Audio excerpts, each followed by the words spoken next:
talking more than the slide.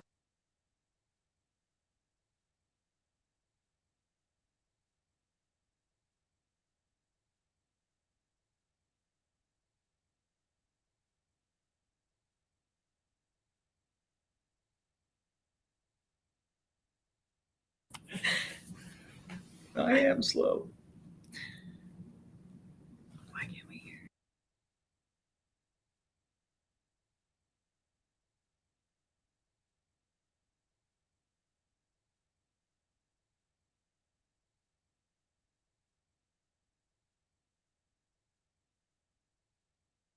Hi, and welcome to the 17th Annual Food Justice Summit. My name is Enrique Orozco, and I am one of the co-organizers of the summit this year. Before we start your session, I want to highlight some of the accessibility options, engagement features, and explain how to access interpretation services. Hola, y bienvenido a la 17ª Cumbre Anual de la Justicia Alimentaria de Chicago. Me llamo Enrique Orozco y soy uno de los coordinadores de la cumbre este año. Antes de empezar, quiero tomar un momento para indicar las opciones de accesibilidad, las herramientas de participación y los servicios de interpretación. Para acceder a los servicios de interpretación, fíjese al lado derecho de su pantalla.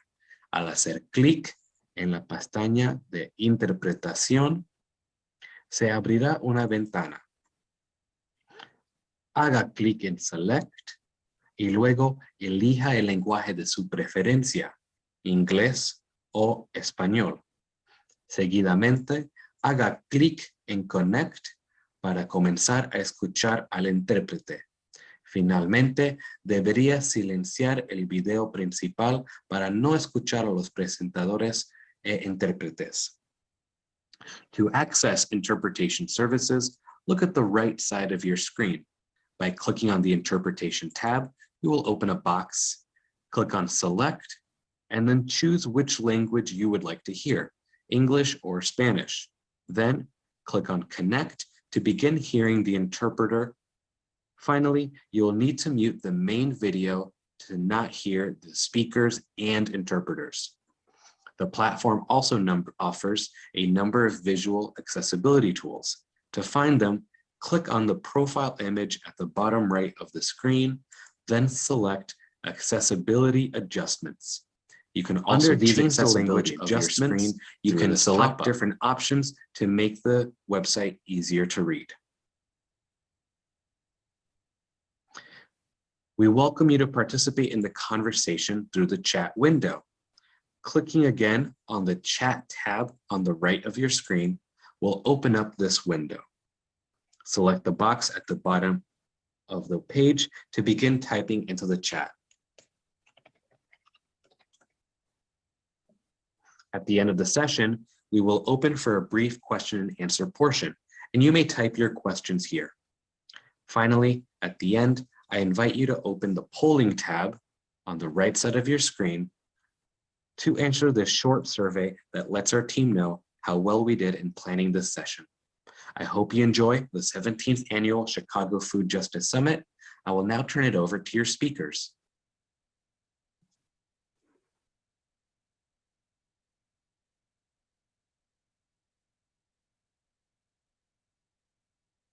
We're live. Yep. I'm going to go ahead and... Yeah. Hi, everybody. We're from AgeOptions. I'm Philip Lanier, the nutrition specialist here. And we're going to talk about some programs that we have gone beyond congregate and home delivered meals. And with me is Emma Kidder. And you'll notice we both wore slightly different shades of blue, so you can easily tell us apart. So today's agenda is going to be an overview of our nutrition programs and where we were in 2020 as the COVID-19 pandemic hit the nutrition programs in this, well, I guess all over the United States, but hit us and our response to that. And out of that came a innovative meal box or grocery delivery program. And that inspired our next project that we're going to talk about here today. So in 2019, We are the area agency on aging for all of suburban Cook County, Illinois. And in 2019, we were doing about 295,000 congregate meals a year to our many sites and over 1.2 million home delivered meals a year. Altogether, we had 46 different nutrition sites, and those also included some restaurant sites and some ethnic meal sites. So we had a pretty extensive program. Those programs included congregate meal sites, home delivered meal sites. We also were delivering therapeutic diets to people who needed them, and we operated the Cedar Farmers Market nutrition program in this area, allowing older adults to redeem coupons for $25 to get fresh fruits and vegetables during the summer. And during that time, we also provided every year emergency shelf-stable meals, largely for wintertime, for people to have on hand in case there were weather-related emergencies and a meal site had to close down. So those were our 5 major areas. But then, as all of you probably remember, in March of 2020, things came grinding to a halt in many ways. The Illinois Department on Aging closed all congregate dining sites or suspended them and asked them to move to pick up meals only. So people could still come to the sites and get a meal to take away. But of course, during this initial onset of the pandemic, older adults had a lot of anxiety about that, and well, they should. So we made it, and the IDOA's regulations made it allowable at that time for people who would normally have qualified to go to a congregate site and not necessarily been assessed as homebound. They made it okay for them to request home delivered meals. So as a result of that, the demand for home delivered meals absolutely skyrocketed, as you can imagine. Our home delivered meals providers were having some trouble keeping up with the huge demand, and we'll go into that a little bit more. But one of the big reasons was not simply the getting meals from the caterers, but was delivery. At that same time, many of our meal sites relied on volunteers, a lot of them older adults themselves, to deliver meals. And it was very hard. Many of them were too anxiety-ridden about COVID for good reason, and they didn't want to go out delivering meals. So there was a scarcity of delivery drivers at that time.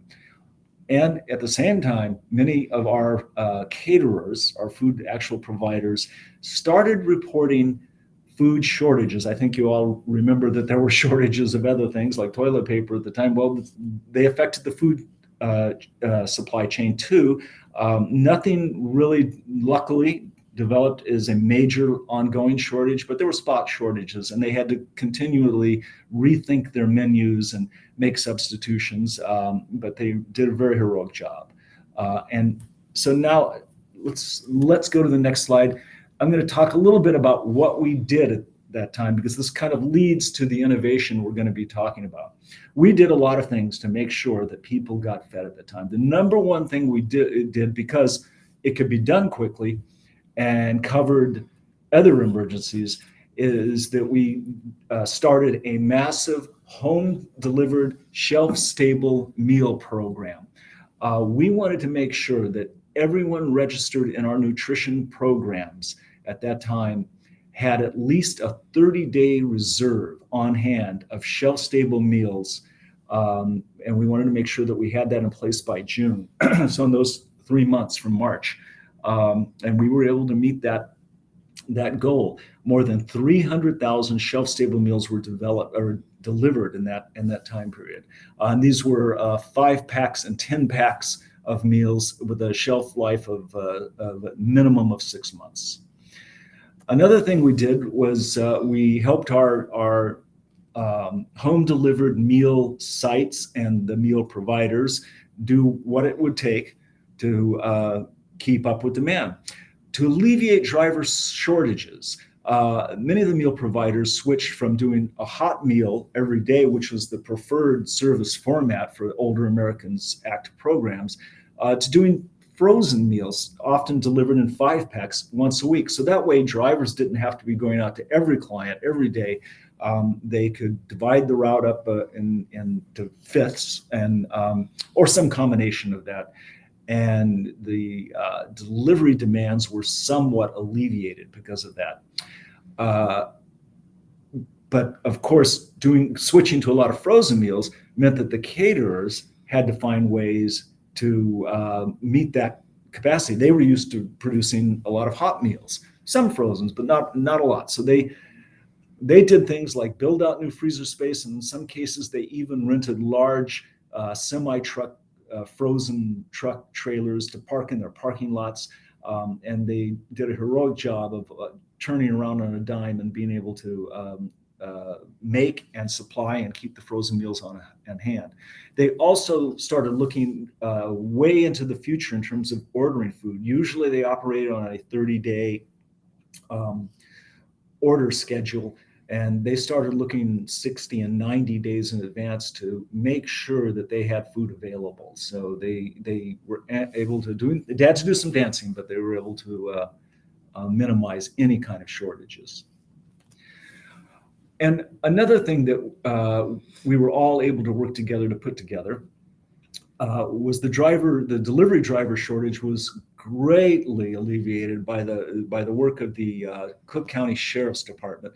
We worked with them and with other community organizations to find other volunteers, but we coordinated with the Sheriff's Department, and their off-duty sheriffs would show up and deliver meals. It was absolutely terrific on their part.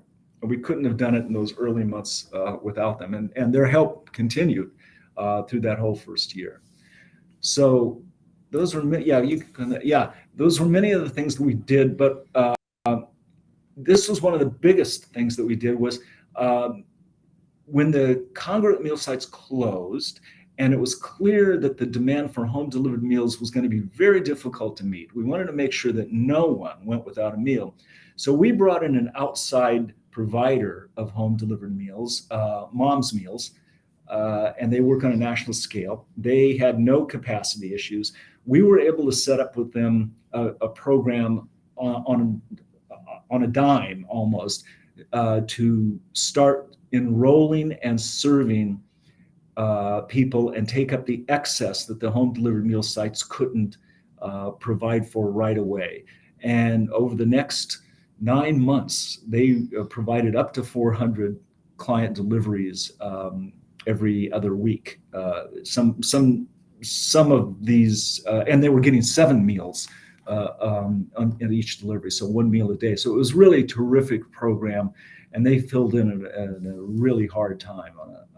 We appreciate that. And finally, we were looking at all these programs. Home delivered meals had become a lot of frozen meals, not all, but a lot.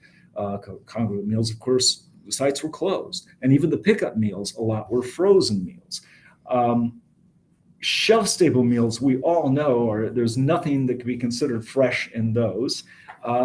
So we had and even Mom's Meals, delivering home delivered meals, those meals that they deliver are cold. They're delivered once every 2 weeks. They're refrigerated. So there was really no way that we were getting freshly prepared or any fresh fruits, foods, a piece of fruit, anything out to our clients. And they were beginning to suffer pretty quickly some real menu fatigue, where they really weren't necessarily looking forward to the food the way they had before. So we started looking for ways to inject some fresh food into our system.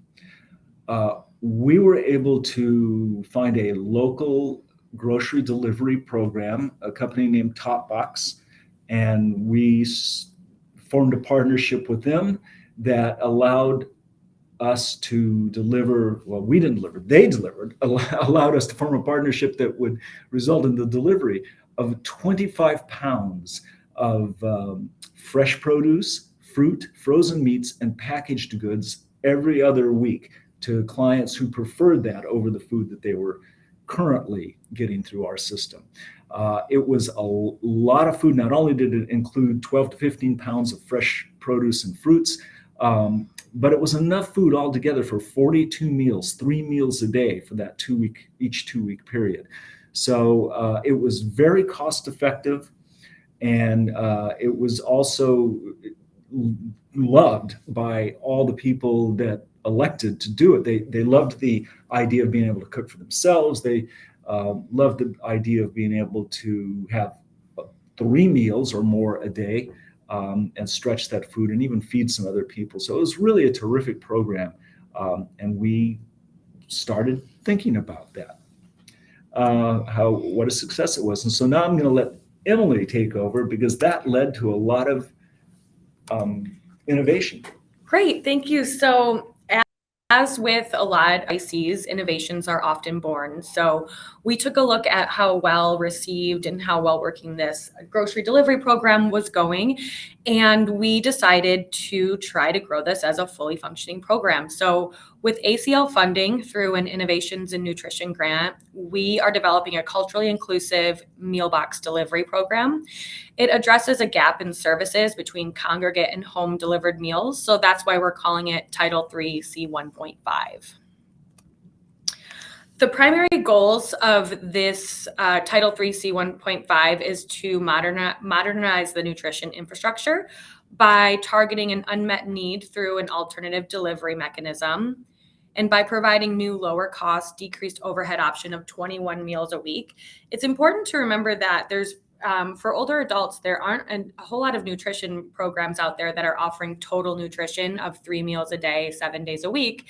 And and it is actually much more economical to provide the components of a meal than it is to provide a pre-prepared meal. So that is one thing we are trying to prove here. We're also providing opportunities for socialization by linking our partners with other virtual programming and services.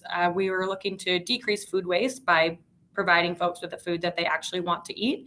And then we are targeting an ethnically, racially diverse, and limited English-speaking older adult population who may have chronic conditions requiring tailor-made diets. This is a 3-year grant, and it will be actualized in 3 phases. So year 1, that was last year, was primarily a development year. We spent this time building partnerships in the community, serving the community for food preferences, building menus, kind of building our foundation here. We're currently in year 2, and during this year, we are implementing. So what that looks like is we're implementing a series of smaller pilot programs to evaluate at each step how the menus are going. And then we're doing those through our partner agencies. And then next year, starting in September, will be our 3rd year. And all of these programs will be fully transitioned to our funded agencies. I'm going to do after this one. Okay. So a little snapshot of this program. It's a meal delivery program with menus that we have created that are being designed to meet the federal guidelines for nutrition.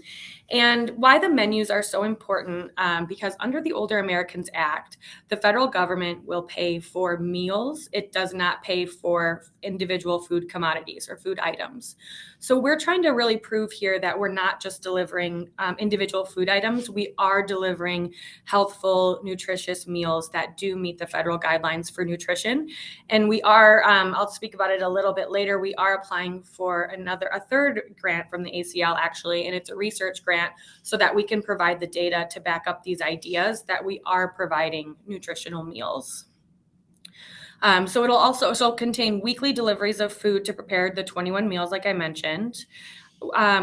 We include food preferences surveys before we implement the program, just so we can inform our culturally competent menu and recipe building. And then these diets will eventually be adaptable for diabetic, renal, and/or cardiac diets. In our initial menu design, we work with our dietitian to really make sure that our menus are as low sodium, low sugar, healthy carbs as possible, so that when we do adapt them for the medically tailored diets, that won't be too much more work. So we are building this program through a series of community partnerships. Our partnerships with our CBOs really are the foundation of this program. And each partnership kind of looks different. We're really highlighting the strength of each agency. Our key areas for these partnerships are first, partnering with a community or an agency to help us implement the food preferences surveys, and then for program implementation. And for that, we need food sourcing, food storage and packing, distribution, and client identification. And like I mentioned, we're in the middle of implementing a series of small pilot programs through our community partnerships right now, and then they will fully take over in year 3 next year. Evaluation happens every step of this program. We are trying to build person-centered meals, person-centered nutrition. So it's important to us to evaluate and through surveys at every step. During the pilots, we are assessing for client satisfaction, but we're most concerned with, did the participant comply with the meal plan? Because that will then indicate that they are following the federal guidelines for nutrition. Okay, so now we're going to talk, we did run an initial pilot program in September of 2021. It involved 158 participants from suburban Cook County. These participants were already involved in the Top Box program that we spoke about earlier.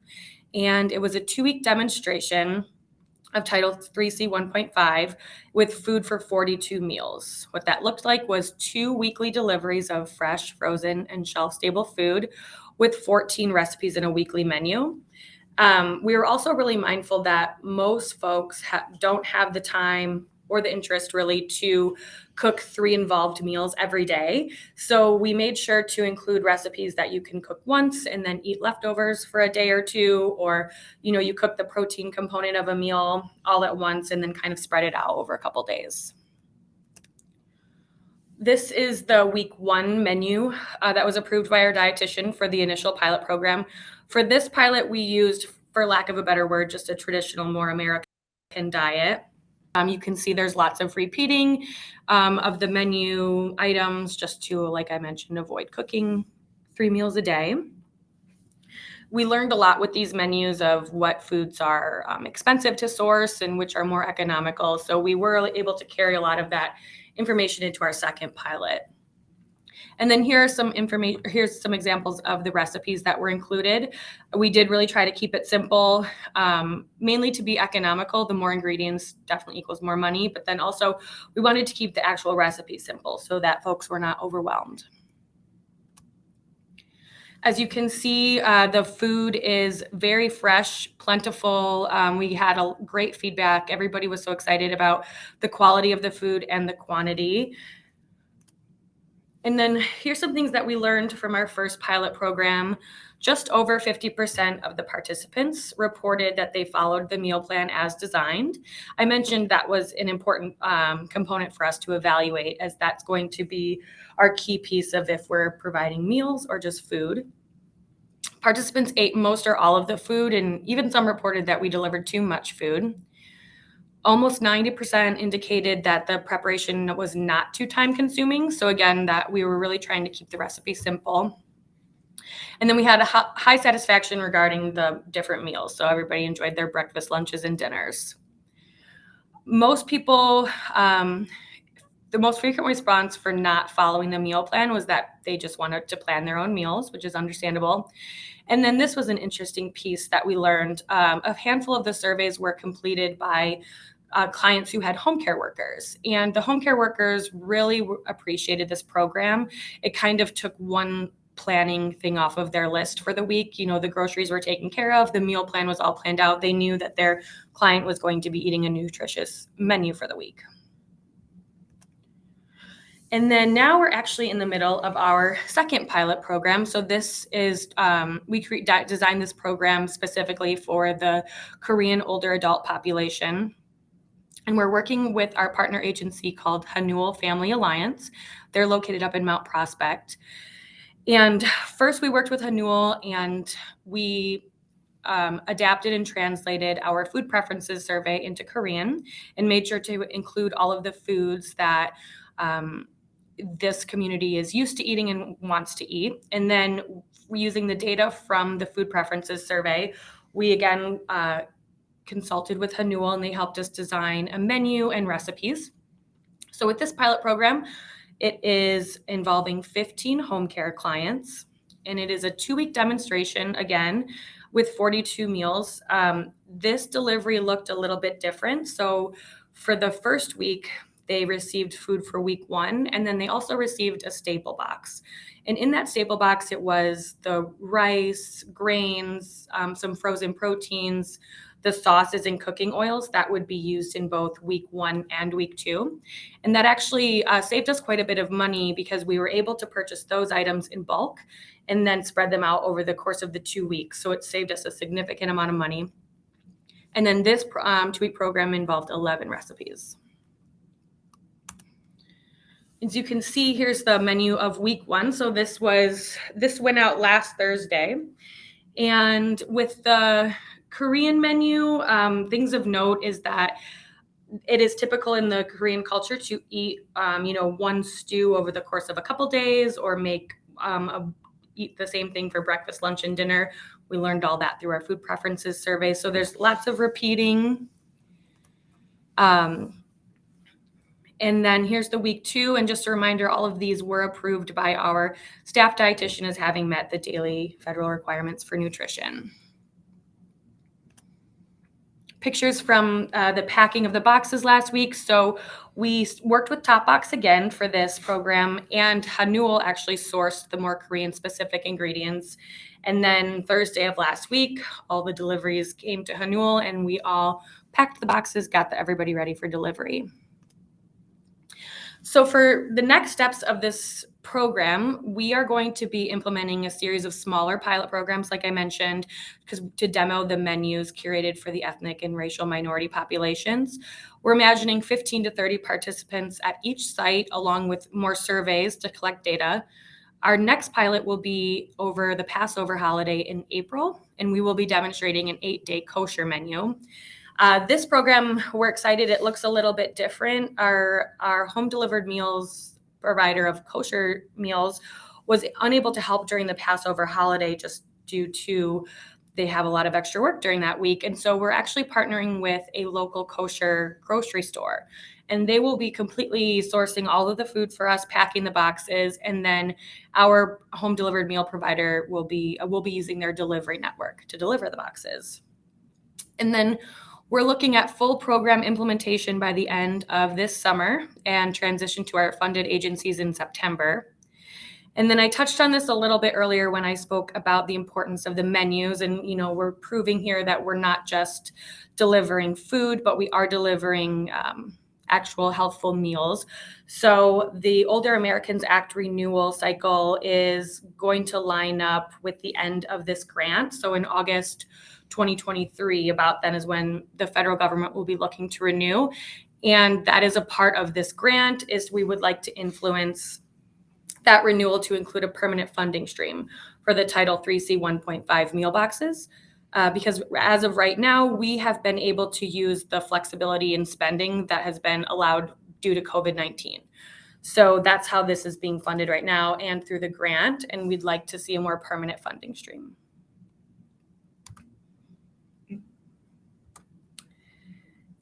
And that's all the information that we have. If there's any questions, let's see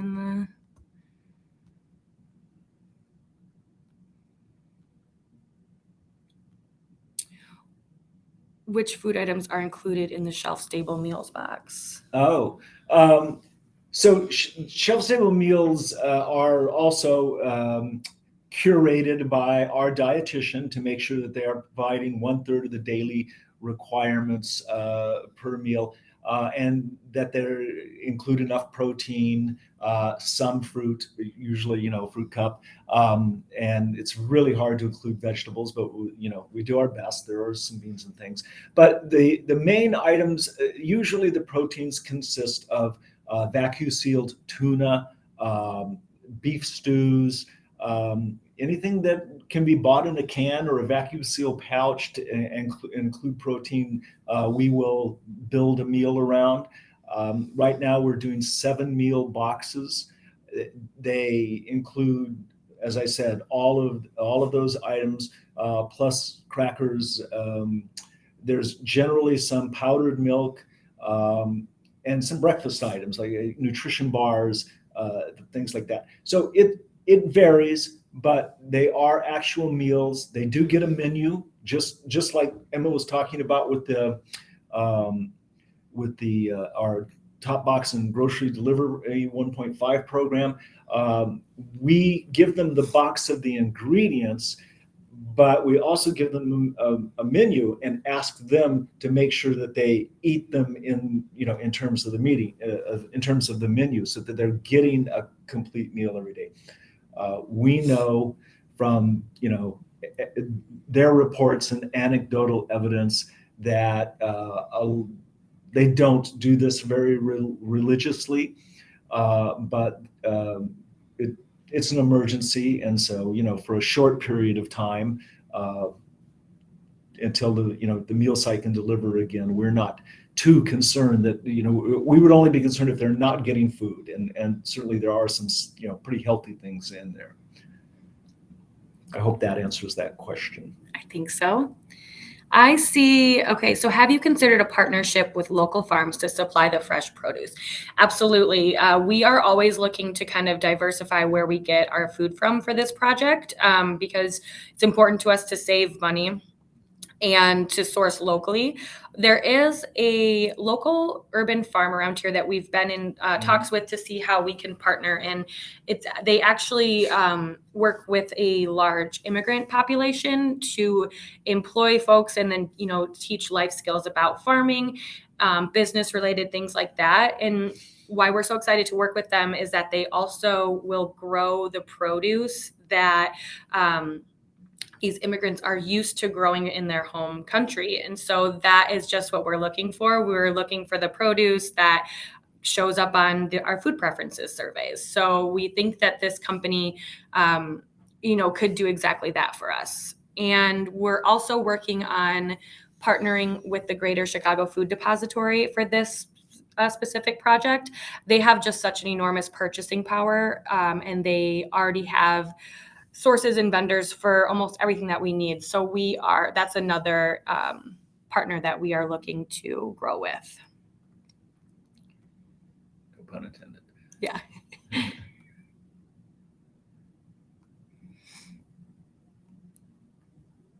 Is there a coalition you will all be working? Yes. So that is for this project, we have a National Advisory Council that meets quarterly, and it is comprised of members from all over the country. We have Meals on Wheels representatives, and so we are at our next quarterly meeting. I think that's when we'll be talking about how to go about lobbying and trying to influence policy. And I can let everybody know once I don't have those next steps right now, but once we do, we'll be able to put the word out a little more. But that's an interesting question about, do you offer client choice with the menus? So do you want to answer that? Because that's something that we certainly can do. Yeah. So right now with the client choice starts with the food preferences surveys, to building the menus with foods that folks want to eat. This is something that with this project that we're kind of brainstorming all the time. So if someone is referred from a Latinx agency and they are delivered the typically Latinx boxes, could they one week decide, I'd like to try the Korean box, or I would like to try the kosher menu this week? And those are all ideas that we've definitely been talking about. And we can also explore, this came up early in the program, actually, I think maybe even before Emma was involved in it. We can also explore providing more menus than they may reasonably need, so they could choose either this chicken dish or that chicken dish, but they would still be basically using the same components. But the reason that Emma mentioned that with our Korean pilot right now, that we're providing sort of a box of staples that are very Korean centric. Early on, when we first partnered with Top Box to do this, it was right before Ramadan of that year. And one of our partners, Arab American Family Services, was very excited about the program, but asked if for a month during Ramadan, and their normal source of Middle Eastern inspired meals would be closed for that month. They asked if we might be able to provide meals to their population that were sort of tailored for the Middle Eastern diners. So we were very excited about this, and that gave us the idea of how, okay, maybe these can be tailored for ethnic preferences.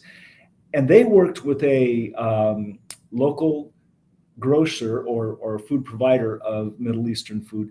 One of the things they did was not only include some specific food items, but spices that were very particular to the culture. And so that's something that we can do. Provide, for example, a staples box of spices once a month or once every month, whatever seems to make sense for the program. That could let people actually choose a different flavor profile for what is essentially the same ingredients in the box. Exactly. Just, depending on the recipe. And we learned in our pilot program, our initial pilot, that the spices and the herbs were so well received. Folks were so excited. And typically you don't see spices and herbs in food programming, nutrition programming like this. So it's definitely well received. And Amy, we would love to connect. I can't enter my email in this chat. I believe it's on our speaker page. And if not, I'm sure the organizers can help me share my email address. Sure. Because we would love to connect about that. And you can also go to ageoptions.org and leave a message there for any of us.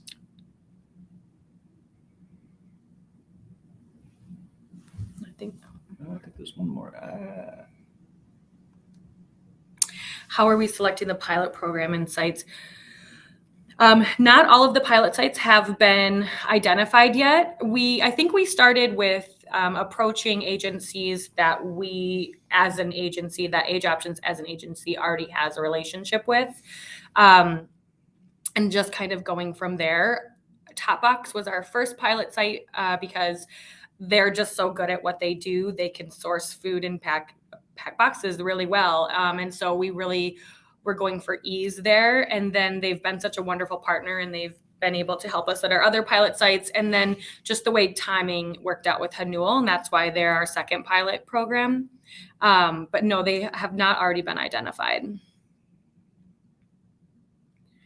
Would you consider a trial in Chicago or Southside or other areas? So correct me if I'm wrong, I don't believe we can operate within Chicago city limits because we're the area agency on aging for suburban Cook County. So we're the collar communities surrounding the city.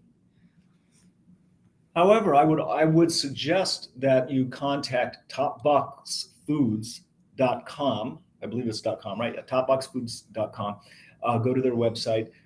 They are very familiar with our program, and they work in Chicago. And so you may be able to do something with them. And also reach out to us, because we're more than happy to share what we know and share how we've built this program so far. What is the average value cost of each box? So for this program, in our first pilot run, I can't remember now, the prices were way higher than we were expecting. We had some food shortages, problems going on there. This time for the Korean program, for the first week, which includes that staple box, it was $86 a person, and that includes the 21 meals a week and the staple box. And then for the second week of the Korean program, it's $68 a person. And just in general, our Top Box program is about $84 for a box that is good for 2 weeks, 42 meals. So you can do the math, and per unit cost, it's fairly low. Of course, the recipients have to do the work of preparing the food, but it is a pretty affordable program. More when we get all of the kinks worked out, it will be more affordable than, I think a prepared meal runs about $10 a meal, where we're looking to get between like $2 and $4 a meal.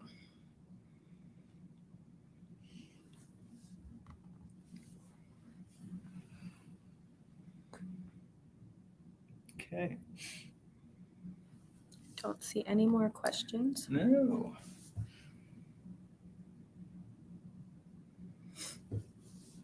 Well, we're happy to have answered your questions, and if you have any more, please put them in the chat. We're very excited about this program and making it sustainable under the Older Americans Act. And if we can help any of you develop or innovate your own programs to try and get fresh foods to people, is to be people who enjoy preparing food for themselves and others, and get the sense of agency out of doing that. That's been an important part of this program. We're happy to do it, so get in contact with us. And after the session, don't forget to fill out the poll. Yes.